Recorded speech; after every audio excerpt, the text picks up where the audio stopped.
Hi, I'm glad you could join me in my study. Isaiah chapter 53 is one of the most important Old Testament texts for understanding the doctrine of the atonement. The suffering servant of the Lord in Isaiah 53 suffers vicariously on behalf of the people of Israel. And New Testament authors interpreted Jesus' death in terms of the servant of the Lord in Isaiah 53. For example, in 1 Peter chapter 2 and verse 24, we read, "He himself bore our sins in his body on the tree, that we might die to sin and live to righteousness. By his wounds you have been healed." Virtually a quotation from Isaiah 53. Now, in Isaiah 53, we have the idea of vicarious suffering or substitution. And the concept of substitution is extremely important.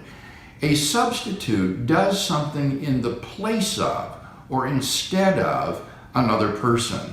For example, a great example of substitution is a pinch hitter in the American game of baseball. The pinch hitter comes in the place of the regular hitter and hits instead of him.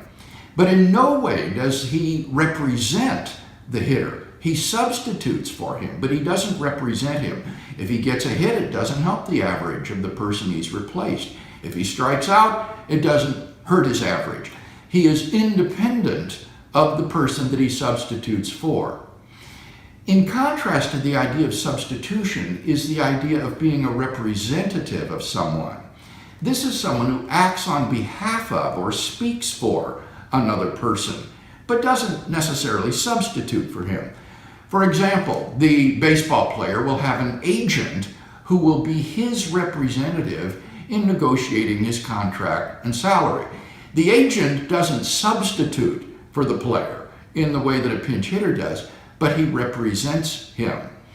And these two concepts of substitution and representation, though distinct, are extremely important for understanding Jesus' death on our behalf. He is our substitute, as Isaiah 53 says, suffering vicariously in our place.